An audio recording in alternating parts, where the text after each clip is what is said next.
मसीह के अजीम जलाली और पुरफजल नाम में आप सबों की सलामती हो। खुदावंद की शुक्रगुजारी करते हैं कि आज सुबह खुदावंद ने यह मौका दिया कि खुदा का कलाम लेकर खुदा का अदना सा खादम होते हुए आप तक पहुंच सकें। सो खुदावंद की शुक्रगुजारी करते हैं और शिकायना बाइबल मिनिस्ट्रीज़ की तरफ से जो कि सालाना टॉपिक है द ईयर ऑफ ट्रांसफॉर्मेशन के सिलसिले में आज जो टॉपिक मैं आपके साथ डिस्कस करने जा रहा हूं उस टॉपिक का नाम है समाजी हैसियत में तब्दीली। समाजी हैसियत में तब्दीली को मद्देनजर रखते हुए हम दान की शख्सियत को डिस्कस करेंगे कि किस तरह दान जो कि याकूब के 12 बेटों में से एक उसका बेटा था और कबीला था उसका, तो किस तरह उसकी समाजी हैसियत में तब्दीली रूनुमा होती है। यहाँ पर हम देखते हैं कि याकूब जिसको लश्करों के खुदा ने इसराइल का नाम दिया था, बनी इसराइल जिसके 12 कबीले थे और 12 बेटे थे खुदा के बंदा याकूब के, ये जो दान था ये 5वें नंबर पर था। उससे पहले राखल की जो बड़ी बहन लिया थी उससे 4 बेटे पैदा हो चुके थे और यहाँ हम देखते हैं कि राखल की औलाद नहीं हुई थी और राखल की औलाद ना होने के बाइस उसने अपनी लौंडी जो कि जिसका नाम बुलिहा था उसको उसने खुदा के बंदा के सुपुर्द किया कि इसमें से औलाद हो जो कि राखल के लिए हो। यहाँ पर राखल भी परेशान थी कि औलाद ना होने के सबब समाजी हैसियत में मैं किस तरह तब्दीली पैदा कर सकती हूँ, तो यहाँ पर उसने अपनी लौंडी का सहारा लिया। हमें एक और शख्सियत भी खुदा के कलाम के अंदर नजर आती है और वह खुदा का बंदा अब्राहम, जिसकी बीवी सारा ने यह अपनी समाजी हैसियत के अंदर तब्दीली लाने के लिए अपनी लौंडी को हाजरा को पेश कर दिया था। यहाँ पर भी सिचुएशन हमें ऐसी ही नजर आती है। आगे हम देखते हैं कि जो दान है ये नंबर 5 पर याकूब का बेटा था और अगर हम याकूब के 12 कबीलों की बात करें और याकूब के 12 कबीलों में जब इनमें जायदादें जो थी वो तकसीम हुई तो जो याकूब के इस बेटे दान का जो हिस्सा था, जो मिरास का हिस्सा था, वो हमें यहूदा, इफ्राइम और बनियामीन के कबीलों की मिरास के दरमियान नजर आता है और इसके लिए हवाला यशवा 19वां बाब उसकी 40वीं आयत से लेकर 51 आयत तक आपको ये मिल जाएगा।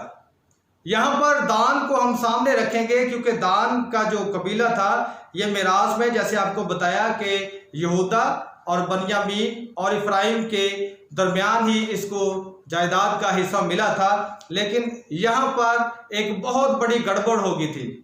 बहुत बड़ी गड़बड़ ये थी कि ये जो अपनी कुव्वत में और ताकत में आगे बढ़ रहे थे, ऐसा क्या हुआ था कि समाजी हैसियत में इनकी ऐसी तब्दीली रूनुमा हुई कि इनको बहुत बड़ा नुकसान उठाना पड़ा। आइए इस पर हम बात करते हैं। उस वक्त के दौरे हुकूमत की अगर बात करें तो उस वक्त दौरे हुकूमत जो था वो सुलेमान बादशाह का था और सुलेमान बादशाह जो था ये आला हुक्मरान था और उस दौर में इफ्राइमी नबात का बेटा यरबाम जो कि इंतहाई मेहनती और ज़बरदस्त सूरमा था, जिसको सुलेमान बादशाह ने बनी यूसुफ के सारे काम पर मुख्तार बनाया था। अब यहाँ पर जब सुलेमान बादशाह के खिलाफ लोग उठ खड़े हुए और बगावत हुई तो ये जो यरबाम था इसने भी उस बगावत में अपना हाथ बढ़ा दिया और बगावत कर दी। उसी वक्त जब यरबाम यरूशलेम से निकल रहा था और निकल कर जा रहा था तो हम देखते हैं कि रास्ता में शिलानी अखिया नबी उसे राह में मिला तो इसराइल के 12 में से 10 कबीलों पर बादशाहत करने की वो पेशन गोई करता है कि यरबाम तो इसराइल के 10 कबीलों पर बादशाहत करेगा।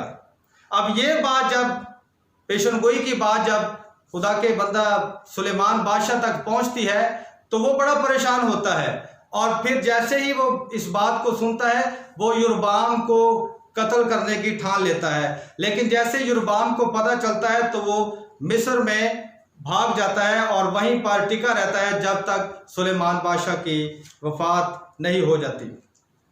आगे हम देखते हैं कि जब उसको यरबाम को जब इस बात का इल्म होता है कि सुलेमान बादशाह वफात पा गया है तो फिर वो वापस आता है और सुलेमान बादशाह की वफात के बाद हम देखते हैं कि रहबाम जो उसका बेटा था सुलेमान नबी का, उसको बादशाह बनना था, लेकिन यहाँ पर उनके आपस में कंप्रोमाइज ना हो सके, राया के अंदर और रहबाम के अंदर कंप्रोमाइज ना हो सके, और हम देखते हैं कि फिर लोग भी जो थे वो रहबाम के खिलाफ फैसला लेते हैं और यहाँ पर वो यरबाम को अपना बादशाह तस्लीम कर लेते हैं। यहाँ पर उनकी लड़ाई झगड़ों में हम देखते हैं कि किस तरह जब एक तरफ रहबाम है जो कि यहूदिया के कबीला में, और दूसरी तरफ हमें यहाँ पर यरबाम नजर आता है जो कि 8 से 10 तकरीबन 10 कबीलों को वो अलहदा करके अपनी सल्तनत कायम कर लेता है। लेकिन यहाँ पर जो उसके जो पेशन गोई हुई थी उसके मुताबिक हम देखते हैं कि 10 नहीं बल्कि 9.5 कबीले वो लेकर अलहदा हो जाता है, जो कि इसराइल का, मशरकी इसराइल का जो है एक झुंड बन जाता है, और दूसरी तरफ तकरीबन 2.5 कबीले जो थे वो यहूदा का कबीला ठहरता है। रहबाम जो था वो 2.5 कबीलों पर अपनी सल्तनत को करना शुरू करता है, और दूसरी तरफ जो यरबाम था वो तकरीबन 9.5 कबीलों का जो था वो सरदार ठहरा, बादशाह ठहरा, और अपनी अपनी सल्तनत इन्होंने करना शुरू कर दी। सल्तनत की तकसीम के बाद शुमाली हिस्से यानी इसराइल का पहला बादशाह जो था वो यरबाम हमें नजर आता है। और उसी दौर में हम अगर बात करें तो बनी दान जो थे, इन्होंने फलस्तीन के इंतहाई शुमाली इलाके पर जंग करके एक शहर को फतह कर लिया जिसका नाम लशम था। अब इस लशम इलाके को जब उन्होंने शहर को फतह किया तो बनी दान ने अपने बाप दादा के नाम पर लशम का नाम दान रख दिया। यहाँ पर हम देखते हैं कि समाजी हैसियत को उन्होंने कैसे बरकरार रखा और उसमें किस कदर ये हमें बढ़ते नजर आ रहे थे। लेकिन आगे हम देखते हैं कि इनसे एक ऐसा गुनाह सरजद हो गया जिसकी वजह से इनकी समाजी हैसियत में तब्दीली बर्पा हो गई। वो गुनाह जिसने इन कबीलों में जन्म लिया वो क्या था, ये आपको पहला सलातीन 12वें बाब की 26 से 31वीं आयत में मिल जाएगा।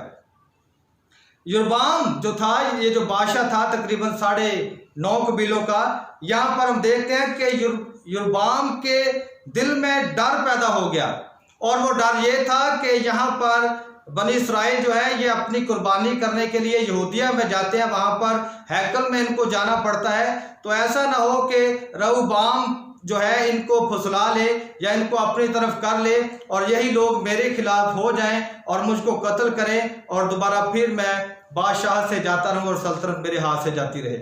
अब ये जो डर था, ये डर रहबाम के लिए एक बड़े गुनाह का सबब बन गया। याद रखिए कि जब डर आता है तो ईमान जाता रहता है, और यहाँ पर जो यरबाम था उसका ईमान जाता रहा, राइट, उसका ईमान जाता रहा। और हम देखते हैं कि किस तरह फिर उसने आगे कौन सा ऐसा घिनौना काम किया। उसने अपने लोगों को बुलाया जो सीनियर थे, उनके साथ उसने मशवरत लेकर सोने के 2 बछड़े बना डाले। और याद रखिए कि ये सोने के जो 2 बछड़े थे, इसने एक दान जो कि लशम का इलाका जो कि बनी दान ने फतह किया था वहां पर नस्ब कर दिया, और दूसरा जो बछड़ा था सोने का उसको उसने बैतेल में नस्ब कर दिया। उसके पीछे बड़ी रीजन ये थी, वो लोगों का ध्यान जो था वो यहूदिया की तरफ से हटाना चाह रहा था। वो नहीं चाहता था कि मेरे ये लोग, मेरी राया के लोग, अब ये मेरे कबीले जिन पे मैं बादशाहत करता हूं, अब ये किसी और तरफ जाएं। तो ये एक बड़ा गुनाह जो उनसे सरजद हुआ, दर हकीकत दान की समाजी हैसियत को बदलने के लिए काफ़ी था। यहाँ पर हम देखते हैं कि यहाँ पर जब उसने इन सोने के बछड़ों को नस्ब कर दिया तो ना सिर्फ नस्ब किया बल्कि उसने इसराइलियों को यह भी कहा कि अये इसराइलियों सुनो, ये वही देवता हैं जो तुम्हें मुल्क मिस्र से निकाल लाए थे। हालांकि खरूज में लश्करों का खुदा अपने कूते बाजू से अपने लोगों को निकाल कर लाया था, और ये सब बात वो जानते थे। यहाँ पर यरबाम बादशाह की इस नाकस हिकमत अमली के सबब और इस बड़े गुनाह के सबब सब के सब कबीले जो थे वो परेशानी में मुब्तला हो चुके थे। ना सिर्फ उसने इस बात का ऐलान किया, बल्कि बैतेल में जो बुत नस्ब कर दिया गया था, जो बछड़ा नस्ब कर दिया गया था, वहां पर भी लोगों को जाना पड़ता था, वहां भी जाना पड़ता था। और दूसरी तरफ दान के इलाका में भी वो लोगों को भेजता कि जो वहां पर जाके जो आपका खुदा है, राइट, जो सोने का बछड़ा है, उसके सामने जाके कुर्बानियां चढ़ाओ और वहां पर जाके अपनी मन्नतें मांगो, और वहां पर अब आप रहेंगे, आपको यरूशलेम में या वहां पर खुदा के घर में, हैकल में जाने की जरूरत नहीं है। वहां पर उन्होंने ऊंचे मकाम बना दिए, ना सिर्फ ऊंचे मकाम बनाए बल्कि अवाम में से जो कि बनी लावी ना थे, काहिन मुकर्रर करना शुरू कर दिए, काहिन मुकर्रर किए, और उनको बैतेल में भी और दान के इलाका में भी जहां पर उन्होंने वो बुत नस्ब किया था, वहां पर उन्होंने मुकर्रर कर दिए। इवन के यहूदा के इलाका में मनाई जाने वाली ईद, जो कि 7वें महीने की 15वीं तारीख को ईद क़याम होती थी, इन्होंने भी 8वें महीने की 15वीं तारीख को वैसे ही कॉपी करना शुरू कर दी, और वहां पर इन्होंने उस ईद को भी मनाना शुरू कर दिया। हर एक तरह से ये अपने माइंड से, खुदा की तरफ से नहीं था, अपने माइंड को इस्तेमाल करते हुए वो लोगों को फैसिलिटेट कर रहा था कि यहां पर आओ, इस जगह पर ये जो तुम्हारे खुदा है, इनकी पूजा करो। और वो वहां पर कुर्बानियां भी चढ़ाते और तरह तरह के गुनाह करते जाते थे। यही दर हकीकत वो बड़ा गुनाह था जो कि दान और इफ्राइम के लिए बहुत बड़ी मुसीबत का सबब बना। इसका नतीजा हम देखते हैं कि वो क्या निकला। इसका नतीजा यही निकला कि खुदा का हाथ बनी इस्राएल से उठ गया। खुदा ने अपने हाथ को पीछे हटा लिया, और जब खुदा का हाथ पीछे हटता है तो आप जानते हैं कि फिर हाल क्या होता है, क्योंकि उससे जुदा कर हम तो कुछ भी नहीं कर सकते, राइट। अब यहाँ पर खुदा का हाथ ना सिर्फ उठ गया, बल्कि हम देखते हैं कि बाइबल मुकद्दस की आखिरी किताब जो कि मुकाशफा है, वहां पर भी हमें इनका कोई नामो निशान नहीं मिलता। इफ्राइम के कबीले का और दान के कबीले का हमें कोई नामो निशान नहीं मिलता। इफ्राइम और दान, वो जो अपने कबीलों में बड़ी समाजी हैसियत के हामिल हो गए थे, उनके इन बड़े गुनाह के सबब से उनका नामो निशान मिट गया। और ये आपको मुकाशफा 7वां बाब उसकी 5 और 8वीं आयत में जब आप इसराइल के 12 कबीलों को देखेंगे तो वहां पर इनके नाम नहीं थे। ना सिर्फ इनके नाम वहां नहीं थे, बल्कि इनके नाम की जगह किसी और नाम ने ले ली, और वो यूसुफ के बेटे मनस्सी का जो कबीला था वो सामने आ गया। अब यहां पर सिचुएशन जो थी वो क्लियर है कि ये बिल्कुल कट ऑफ हो गए। इनका नामो निशान खुदा के कलाम के अंदर हमें मिटता हुआ नजर आता है। और इसी बात को जब हम खुदा के बंदा याकूब की जुबानी सुनते हैं, जब उसने अपने बेटों के लिए बरकत के और आने वाले वक्त के मुतालिक जो अल्फाज बयान किए थे, वो भी हमें पूरे होते नजर आते हैं। पैदाइश 49 चैप्टर उसकी आयत नंबर 17 में हम देखते हैं, लिखा है कि दान रास्ते का सांप है और वो राह गुजर का इफई है। दान जो था वो रास्ते का सांप बन गया। लशम का इलाका, जिसका मतलब कीमती पत्थर है, वहां पर इन्होंने सोने की इस मूर्ति को, इस बछड़े को जो था वो खड़ा कर दिया, और लोगों के लिए, राया के लिए, राइट, बाकी तमाम तर कबीले के लोगों के लिए रास्ते का पत्थर बन गया, इफाई बन गया, रास्ते का सांप बन गया, क्योंकि वो वहीं पर लोगों को घेर लेता था कि इससे आगे आपने नहीं जाना, अगर कुछ मांगना है तो यही तुम्हारा खुदा है, इसी से मांगो। यहां पर इसकी इस बड़ी गलती के सबब बनी दान, जो दान का कबीला था, वो हमें मलियामेट होता नजर आता है। खुदा के कलाम के अंदर उनके नाम की कोई जगह ही बाकी ना रही। ना सिर्फ उसकी, बल्कि इफ्राइम का कबीला भी हमें कटता हुआ नजर आता है। मेरे अजीजों, यहाँ आज इस बात पर अगर हम गौर करें और अपनी ज़िंदगी पर हम निगाह करते हुए इस बात को देखें, तो हमें आज इस बात से सबक सीखना होगा कि हाँ, आज अबलीस भी, हम जब खुदावंद के कलाम में, खुदावंद के कलाम की कुदरत में, उसके जोर में आगे बढ़ते हैं, तो अबलीस भी बहुत सी ऐसी रुकावटें बन के सामने आ जाता है। वो भी अपने हाथ से बनाए हुए बुतों को, मूर्तों को, सूरतों को, तरह तरह की चीज़ों को और तरह तरह के ख्यालात को वो हमारे सामने ले आता है। लेकिन याद रखिएगा कि आज समाजी हैसियत में तब्दीली के लिए बहुत से ऐसे काम जो कि खुदा की नज़र में बुरे हैं, हमें लोग करते हुए नजर आ रहे हैं। कौमें, उमते और कबीले जो है ये काम करते हुए नजर आते हैं। ऊंचे मकाम लोगों ने बना रखे हैं, बुर्ज बना रखे हैं और खुदा के खिलाफ तरह तरह के हाथ से बनाई हुई सूरतों और मूर्तों के सामने झुकते हैं। जबकि लश्करों का खुदा, वो जो सबसे बड़ा खुदा है, जो अलमाइटी खुदा है, याद रखिएगा कि वो नहीं चाहता कि हम हलाक हों। वो आज किसी की भी हलाकत नहीं चाहता और नहीं चाहता कि हम इस रुए ज़मीन पर रहते हुए कोई हाथ से बनाए हुए खुदाओं के सामने झुके, बल्कि वो खुदा जो आसमान पर लश्करों का खुदा है उसी के सामने झुकना होगा। सुन आए रूहानी इस्राइल, खुदावंद तुम्हारा एक खुदा है, खुदावंद हम सब का एक खुदा है, हमें उसी के सामने झुकना होगा। आज बहुत से लोग शिफा को हासिल करने के तल्लुक से तरह तरह के जतन करते हैं और बहुत से कहते हैं जी कोई बात नहीं, हमें शिफा ही चाहिए, कुछ नहीं होता है, ऐसा कर लेंगे तो क्या है, हमें शिफा से गर्द है, ईमान तो हमारा उसी पर है। अरे भाई नहीं, उसी वक्त आपका ईमान गिर गया है जब आप लोगों ने इस बात का फैसला कर लिया कि हमने अब शिफा लश्करों के खुदा से नहीं बल्कि इस जहान के खुदा से लेनी है। सो बी केयरफुल, आज हमें इन कामों से बचना होगा और अपने आप को हमने सेव करना होगा। याद रखिए यीशु मसीह ने क्या कहा था कि अगर तुम मुझ में कायम और मेरी बातें तुम में कायम, यूहन्ना 15 बाब उसकी 17वीं आयत नंबर 7 के मुताबिक, अगर तुम मुझ में कायम और मेरी बातें तुम में कायम होगी, राइट, फिर जो चाहोगे वो तुम्हारे लिए होता जाएगा। अब यहाँ पे मैं आपको इस बात को समझाना चाह रहा हूं कि हम जब यीशु मसीह को कबूल करते हैं हम उसमें तो कायम हो जाते हैं, लेकिन जो दूसरी बात यीशु मसीह हमें सिखाता है कि मेरी बातें तुम में कायम, हम वो बातें नहीं कायम कर पाते। हम नाम के तो मसीही कहलाते हैं, लेकिन सुनिएगा कि हम उसके नाम के साथ जुड़कर भी हम तरह तरह के खुदाओं और तरह तरह की बातों में फंसे हुए हैं। निकलना होगा, हमें इन बातों से निकलना होगा, इन तमाम तर चीज़ों से निकलना होगा, राइट। दान का कबीला फंस गया, कहीं मैं और आप तो नहीं आज कहीं ऐसे कामों में फंसे हुए, और हम देखते हैं कि खुदा उनके कलाम के अंदर उनका आगे नामो निशान तक मिट जाता है। क्या कहीं आज हम में कोई ऐसा हमारा बहन भाई रिश्तेदार नातेदार कोई ऐसा तो नहीं है जिसका नाम किताब हयात में नहीं है? इसी लम्हे हमें फिक्र करने की ज़रूरत है और हमें चेक करने की ज़रूरत है कि हम अपने इस ज़िंदगी के सफ़र में जब हम आगे बढ़ रहे हैं तो हमारा अंजाम क्या होगा। याद रखिएगा कि आज दान के इस हरकत की वजह से और देखते हैं कि उसके अंजाम की वजह से, राइट, वो कट ऑफ हो गया है।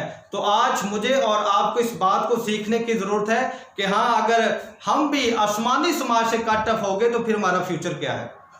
फिर हमेशा की मौत है।